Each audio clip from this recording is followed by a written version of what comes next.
اعوذ باللہ من الشیطان الرجیم بسم اللہ الرحمن الرحیم السلام علیکم ورحمۃ اللہ وبرکاتہ۔ قال رسول اللہ صلی اللہ علیہ وآلہ وسلم نوروا بیوتکم بتلاوت القرآن۔ رسول اللہ صلی اللہ علیہ وآلہ وسلم کا ارشاد گرامی فرماتے ہیں کہ نوروا بیوتکم بتلاوت القرآن، اپنے گھروں کو زینت دو قرآن مجید کی تلاوت سے۔ خداوند متعال آپ تمام عزیزان کو صحیح و سلامت رکھے، اور انشاءاللہ خداوند متعال آپ تمام عزیزان کی طاعات و عبادت کو قبول فرمائے۔ جیسا کہ ہم نے آپ سے وعدہ کیا تھا کہ ہم ماہ مبارک رمضان میں ہر دن ایک ویڈیو جو ہیں اپنی اس چینل پر اپلوڈ کریں گے، جس میں ہم ایک سورہ جو ہیں 30ویں پارہ جو ہیں قرآن مجید کی، اس کی ایک سورہ جو ہیں وہ انشاءاللہ سیکھیں گے، اس کی تلاوت سیکھیں گے اور تجوید کے ساتھ۔ یہ جو ہمارا دوسرا ویڈیو ہے، پہلا ویڈیو جو تھا وہ ایک آیت جو ہے سورۃ البقرہ آیت نمبر 185 شہر رمضان، اس کی تجوید اور تلاوت ہم نے آپ کی خدمت میں بیان کی ہیں۔ اگر آپ نے وہ ویڈیو نہیں دیکھا ہے تو یہاں پر جو آئی کا بٹن شو ہو رہا ہے تو اس پر کلک کیجئے اور شروع سے لے کر آخر تک اس ویڈیو کو ضرور دیکھیے۔ آج ہم 30ویں پارہ جو ہیں اس کی سورۃ الاخلاص جو ہیں اس کی تلاوت سیکھیں گے، پہلے تجوید اور اس کے بعد جو ہیں وہ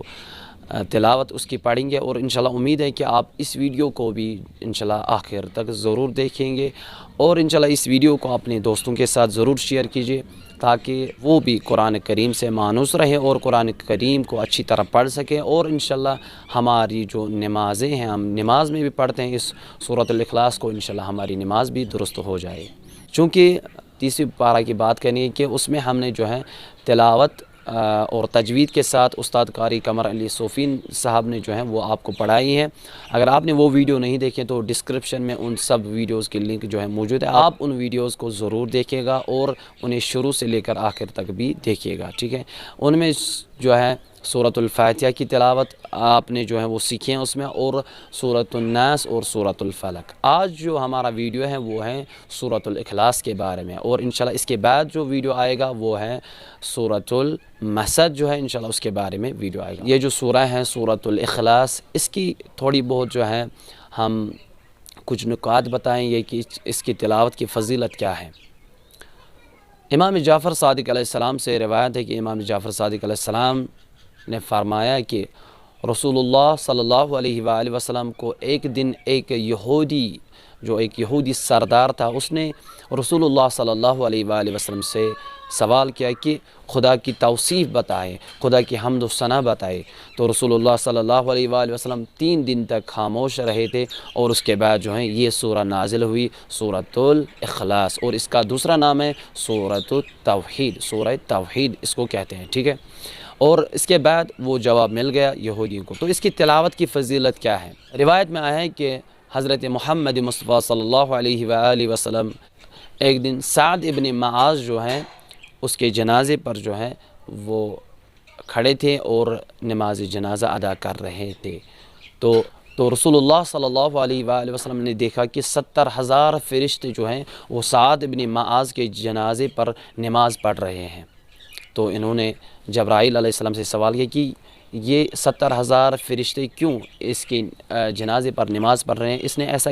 کون سا کام کیا ہے کہ اس کے جنازے پر 70,000 فرشتے جو ہیں وہ نماز پڑھ رہے ہیں؟ تو جن میں جبرائیل علیہ السلام بھی تھے، تو جبرائیل علیہ السلام نے فرمایا کہ سعد ابن معاذ اٹھتے بیٹھتے اور چلتے، اور جب بھی گھر آ جاتے تھے اور گھر سے جاتے تھے تو اور سونے کے وقت اور اٹھنے سے پہلے جو ہے وہ سورۃ الاخلاص کی تلاوت کرتے تھے۔ تو آپ خود ملاحظہ فرمائیں کہ اس سورہ توحید کی تلاوت کی کتنی فضیلت ہے، ٹھیک ہے۔ تو ہمیں بھی چاہیے کہ ہم بھی سورۃ الاخلاص کی تلاوت کریں، لیکن اس سے پہلے کہ ہمیں اس کو اچھی طرح سے جو ہے پہلے پڑھنا ہے، کہ یہ ایسا نہ ہو کہ ہم جو ہیں ایک حرف کو دوسرے حرف میں بدل دیں گے، ایک حرکات کو دوسرے حرکات میں جو ہیں وہ بدل دیں گے، تو اس سے کیا ہوگا، تو معنی جب تبدیل ہوگا تو ہمیں ثواب نہیں بلکہ گناہ ہمارے نام اعمال میں آ جائیں گے۔ تو ہمیں ضرورت ہے اس بات کی کہ ہم تلاوت اس کی پہلے تجوید کے ساتھ انشاءاللہ سیکھیں گے، اور اس کے بعد جو ہے ہماری نماز بھی درست ہوگی۔ تو انشاءاللہ آئیے پہلے ہم اس سورہ توحید سورۃ الاخلاص کی جو ہے پہلے ہم تجوید بتائیں گے، اس کے بعد جو ہے اس سورہ کی تلاوت کریں گے، لیکن ترتیل میں انشاءاللہ ہم پڑھیں گے اس کی تلاوت۔ انشاءاللہ امید ہے کہ آپ اس ویڈیو کو بھی آخر تک ضرور دیکھیں گے۔ آئیے ہم اس سورہ کی جو ہے وہ تجوید پڑھیں گے پہلے۔ اعوذ باللہ من الشیطان الرجیم، بسم اللہ الرحمن الرحیم۔ بسم اللہ الرحمن الرحیم کا پچھلے والی ویڈیو میں ہم نے تھوڑی بہت تجوید بتائی تھی، تو اب جو ہے سیدھے چلتے ہیں سورۃ الاخلاص پر۔ پہلی جو آیا ہے اس میں 4 آیتیں ہیں، ٹھیک ہے۔ پہلی آیت ہے جو ہے بسم اللہ الرحمن الرحیم، قل هو اللہ احد۔ قل، ہم کل نہیں پڑھیں گے، یعنی یہاں پر جو قوف ہے، قوف حروف استعلا ہے، اس کو موٹا پڑھیں گے ہم، لیکن لام جو ہے اس کو ہم موٹا نہیں پڑھیں گے بلکہ باریک پڑھیں گے۔ لام میں صفت استفعال ہے، ٹھیک ہے۔ صفت استفعال کا معنی یہی ہے کہ ہم جو ہے اس کو باریک پڑھیں گے، موٹا نہیں پڑھیں گے، لیکن قوف جو ہے وہ موٹا پڑھا جائے گا اور لام جو ہے باریک پڑھا جائے گا۔ جیسے قل، قل، قل، قل نہیں پڑھیں گے بلکہ قل، قل هو اللہ، قل هو نہیں پڑھیں گے بلکہ قل هو اللہ۔ ہوا جو ہے وہ صفت استفعال ہے، ان 2 حروفوں میں ہوتا ہے هو اللہ۔ یہ جو پہلا واو اور لام ہے، جب ہم واو کو لام کے ساتھ ملاتے ہیں تو ان کو پہلے باریک پڑھیں گے، لیکن جو لفظ اللہ میں بیچ والا لام ہوتا ہے، ٹھیک ہے، چونکہ لفظ اللہ سے پہلے زبر آئی ہے، ٹھیک ہے، تو آپ یہ بات ذہن نشین رکھیے کہ جب بھی لفظ اللہ سے پہلے زبر یا پیش آ جائے تو اس وقت جو لفظ اللہ جو ہے اس کو ہم موٹا پڑھیں گے، ٹھیک ہے، لیکن پورے لفظ اللہ کو نہیں بلکہ جو بیچ میں سے لام آتا ہے اس کو ہم موٹا پڑھیں گے۔ جیسے قل هو اللہ، هو اللہ، پہلے ہم ول کو باریک پڑھیں گے اور اس کے بعد اللہ جو ہے اس کو موٹا پڑھیں گے۔ قل هو اللہ احد، احد میں جو ہے وہ صفت استفعال ہے، لیکن جب ہم وقف کریں گے تو دال میں قلقلہ ہوگا، تو قلقلہ کا معنی یہی ہے کہ ہم اس طرح سے ان 5 حروفوں قاف طا با جیم دال کو جب یہ ساکن ہوں گے ہم اس طرح سے انہیں ادا کریں کہ تھوڑے بہت متحرک محسوس ہو، ٹھیک ہے۔ جیسے قل هو اللہ احد، احد دا نہیں پڑھنا بلکہ احد۔ اس کے بعد ہے اللہ الصمد، پہلے ہم پڑھیں گے اللہ، اللہ، چونکہ پہلا جو ہے یہ حمزۃ الوصل ہے، اس میں ایک قاعدہ ہے، جب ہم ملا کر پڑھیں گے، ٹھیک ہے، قل هو اللہ احد، ملا کر جب ہم پڑھیں گے تو ہم پڑھیں گے احد اللہ الصمد، ٹھیک ہے، چونکہ حمزۃ الوصل جب بیچ میں آتا ہے اور جب ہم ملا کر پڑھتے ہیں تو اس وقت حمزۃ الوصل نہیں پڑھا جاتا ہے۔ بہت سارے ایسے جو ہیں لوگ غلطیاں کرتے ہیں جو پڑھتے ہیں اس طرح سے، جیسے قل هو اللہ احد اللہ الصمد، یعنی بیچ میں جو ہے وہ وقف نہیں کرتے ہیں۔ اگر وقف نہیں کریں گے ہم تو اس وقت ہمیں ملا کر پڑھنا ہے، ٹھیک ہے، یعنی وصل کرنا ہے، ٹھیک ہے، لیکن جب ہم وقف کریں گے تو ہمیں تھوڑا بہت رکنا ہے، اس کے بعد ہمیں پھر سے آغاز کرنا ہے۔ جیسے قل هو اللہ احد اللہ الصمد، لیکن جب ہم ملا کر پڑھیں گے تو ہمیں اس طرح سے پڑھنا ہے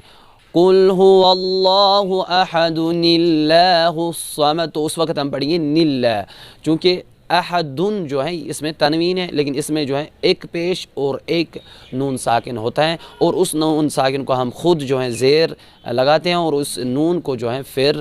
لفظ اللہ کے ساتھ ملانا ہوتا ہے، اور بیچ میں جو حمزۃ الوصل ہے اس کو ہم نہیں پڑھیں گے، ٹھیک ہے، لیکن جب ہم الگ الگ پڑھیں گے تو اس وقت حمزۃ الوصل پڑھا جائے گا جب یہ کلمہ کے ابتدا میں آ جائے گا۔ جیسے اللہ الصمد، اللہ جو ہے اگر ہم پڑھیں گے تو اس میں بھی جو ہے تفخیم ہوگا اور لفظ اللہ کو جو ہے موٹا پڑھیں گے ہم، ٹھیک ہے، اللہ الصمد، الصمد پڑھیں گے، نہ کہ اللہ الصمد۔ صمد اگر ہم پڑھیں گے تو اس کا معنی تبدیل ہوگا، ٹھیک ہے، اس کا معنی جو ہے اگر اللہ الصمد پڑھیں گے سین تو نعوذ باللہ اس کا معنی ہے خاد، جو زمین کو ڈالتے ہیں، ٹھیک ہے، لیکن ہم جب پڑھیں گے اللہ الصمد تو اس کا معنی ہے خدا بے نیاز ہیں، ٹھیک ہے، اللہ الصمد۔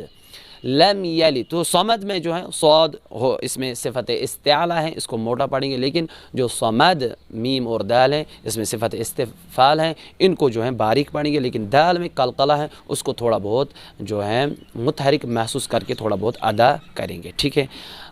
جیسے اللہ الصمد، اس کے بعد ہے لم یلد ولم یولد، اس میں بھی بہت ساری غلطی کرتے ہیں، جیسے لم یلد پڑھتے ہیں، یلد نہیں ہے بلکہ لم یلد یا چونکہ زبر جب ہم پڑھیں گے تو ہمارا منہ جو ہے اوپر کی جانب کھولنا چاہیے، لیکن جب ہم زیر پڑھیں گے تو ہمارا منہ جو ہے وہ نیچے کی جانب کھولنا چاہیے، اور جب ہم پیش پڑھیں گے تو اس وقت ہمارا منہ جو ہے یا ہمارے ہونٹ وہ گول بننے چاہیے اور آگے کی طرف نکلنا چاہیے۔ تو ہم پڑھیں گے یلد، نہ کہ یلد۔ یلد میں جو ہمارا جو ہونٹ ہے وہ نیچے رہیں گے، لیکن جب ہم یلد پڑھیں گے تو ہماری جو ہونٹ ہے وہ ہمارا جو منہ ہے وہ اوپر کی جانب کھلے گا، ٹھیک ہے۔ ہم پڑھیں گے لم یلد یلد، تو لم یلد ولم یولد جو ہیں ان سب حرفوں میں جو ہے صفت استفعال ہے، لیکن یہاں پر جو ہے ایک نقطہ ہے، وہ یہ ہے کہ دال ساکن ہے تو اس میں قلقلہ ہوگا، تو ہم پڑھیں گے لم یلد یلد ولم یولد، اور لد میں بھی قلقلہ ہوگا، ٹھیک ہے۔ وَلَمْ يَكُنْ لَهُ كُفُوًا أَحَدٌ، ولم میں جو ہے اس پوری آیت میں وَلَمْ يَكُنْ لَهُ كُفُوًا أَحَدٌ، اس میں ان سب حرفوں میں جو ہے صفت استفعال ہیں، یہ سب حروف صفت استفعال ہیں، ٹھیک ہے، ان میں صفت استفعال ہے۔ تو لیکن یہاں پر بھی ایک نقطہ یا دو نقطے جو ہیں وہ بیان کرنا چاہوں گا، وہ یہ ہیں کہ وَلَمْ يَكُنْ لَهُ، کون نہیں پڑھی، یہاں پر نون جو ہے وہ نہیں پڑھا جائے گا چونکہ لام پر تشدید ہے، اور جب بھی نون ساکن کے بعد لام آ جائے گا تو یہاں پر ادغام باللا گناہ ہوگا، ٹھیک ہے، یعنی گناہ کے بغیر۔ ہاں وَلَمْ يَكُنْ لَهُ كُفُوًا، کل کون نہیں پڑھی، قُل لَهُ كُفُوًا، لہو نہیں، قُل لَهُ كُفُوًا، آدھے یہاں پر پڑھتے ہیں کفؤن کفؤن، اور آدھے پڑھتے ہیں کفوان، دونوں صحیح ہیں، معنی میں کوئی تبدیلی نہیں ہوگی، لیکن آپ وہی پڑھیں جو آپ کے قرآن پر لکھا گیا ہے، یعنی آپ پڑھیں گے وَلَمْ يَكُنْ لَهُ كُفُوًا أَحَدٌ، یہاں پر جو ہے اظہار ہوگا، ون نہیں پڑھیں گے، اخفا نہیں بلکہ ون پڑھیں گے ہم، اور یہاں پر جو ہے اظہار ہوگا، نون جو ہے اس کو باقاعدہ ظاہر کیا جائے گا، اس میں جو ہے مخفی ہم اس نون کو نہیں رکھیں گے، ٹھیک ہے۔ ہم پڑھیں گے وَلَمْ يَكُنْ لَهُ كُفُوًا أَحَدٌ، احد احد، ہا جو ہے اس کی جب ہم حرف ہا ادا کرتے ہیں اس وقت ہماری جو ساری سانسیں ہیں وہ باہر نکلتی ہیں، جیسے احد احد، تو دال میں آخر میں قلقلہ ہوگا۔ تو امید ہے کہ انشاءاللہ یہ تجوید جو میں نے بتائی اس میں انشاءاللہ سمجھ آئی ہوگی۔ اگر آپ کے ذہن میں کوئی بھی سوال ہیں تو انشاءاللہ وہ سوال آپ کومنٹ میں لکھیے گا، انشاءاللہ اس کا جواب بھی دینے کی کوشش کریں گے۔ تو آئیے اس سورہ کی تلاوت پڑھتے ہیں۔ بسم اللہ الرحمن الرحیم،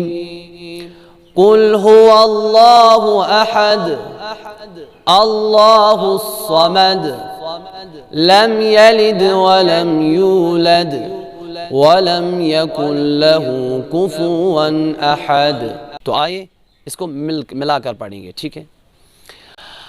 بسم اللہ الرحمن الرحیم، قل هو اللہ احد اللہ الصمد لم یلد ولم یولد ولم یکن له کفوا احد،